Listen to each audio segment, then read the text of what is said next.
With our Sounders here, the regular season continues as well as their CONCACAF Champions League pursuit as they look to be the first team in Major League Soccer to win the whole thing. First team Major League Soccer has ever done it. As we look at the past game here on the 6th of the month against New York City FC here at home. Leg one was at home and a 3-1 win. So leg one of the CONCACAF Champions League semifinals, pardon me. This is one of the more important games in Sounders history simply because this is a title that, as I said, no team in the league has won before. And Brian Schmetzer has said that we are trying to win all the time. You want to win these different trophies. We don't want to just be complacent with what's in our league.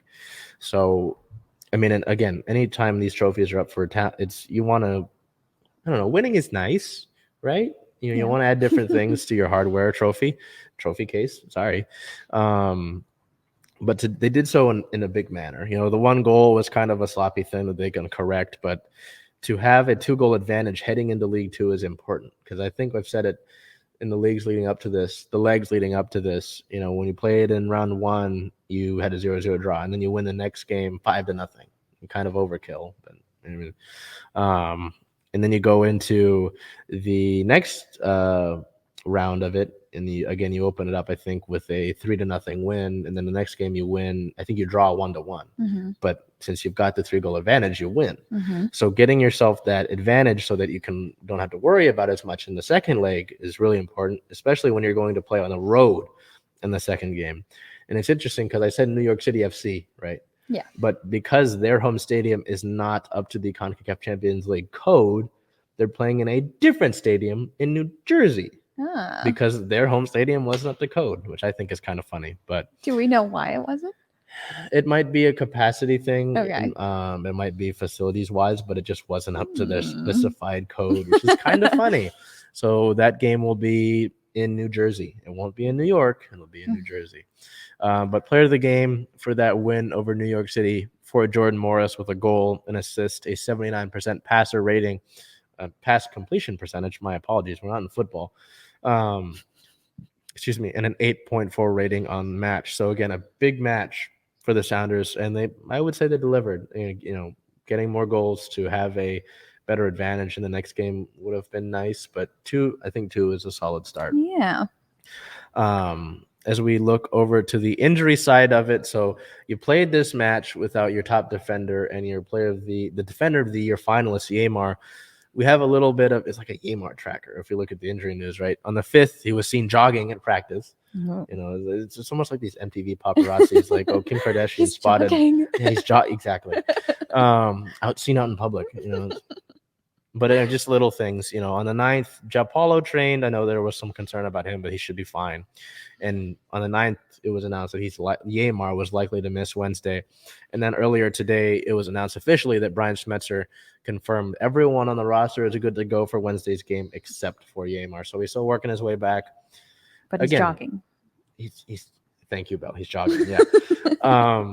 But to have most of your roster good to go, I mean, is a good sign. Yeah. But if you're able to hold New York, the reigning MLS champs, 2-1 goal, and it was kind of a floppy goal in an important game without your top defender, I think you'll be fine in the next one. It's a good sign. So it's positive, and I would rather have him build up to anything and hopefully be back. Hopefully, I'm not looking ahead for the final as opposed to rushing him back and worrying about making it worse. And team-related notes, remember I talked about winning different cups. This one, the U.S. Open Cup, has been postponed. Canceled the last 2 seasons because of COVID and travel and all that.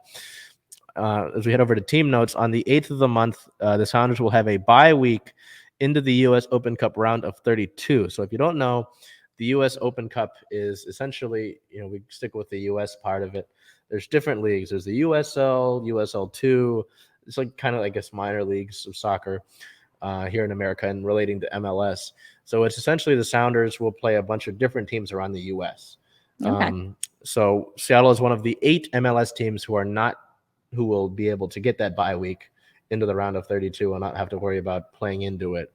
The Ballard FC, which is a USL2 team over in Ballard, they will be able to qualify for next year's tournament during their inaugural season this season. So Seattle. Oh, also, if we're sticking with the local thing, Seattle and Portland, there was something where they played on different levels, so they won't play each other in that 32 round yet. But yeah, we at some point maybe we could see a Seattle Ballard, and I don't know how well that would go. That would be weird. So one's a pro team and one's like a minor league college and different other teams, guys, in high school. So, but that's what the U.S. Open Cup is, and Seattle has won it before. So again, hardware. You always want to collect hardware. So Seattle is already working on their way to that. And if they reach the final, that adds more games to their schedule, and it would obviously add some more wear on the guys. But so far with the Champions League, the training staff has done a good job of managing guys and getting different people into the lineup, and managing their workloads. So U.S. Open Cup, we don't have to worry about that quite yet, but that is in the cards for the Sounders. Looking ahead, the big thing that's really important that still matters is we had shift our focus back to Champions League, CONCACAF Champions League. The second leg is on April 13th at New York City FC. That is in New Jersey. Again, not in New York, in New Jersey. That's a 6 o'clock start time. That is the second leg, and the Sounders still lead by 2 goals on aggregate. And for your information, in the final, away goals don't count as a tiebreaker anymore. So if the tiebreaker aspect of it in the final will be gone, but we don't want to worry about that until we actually get into it. So April 13th at New York City FC. Like with all of the rest of the CONCACAF Champions League game, that should be on Fox Sports.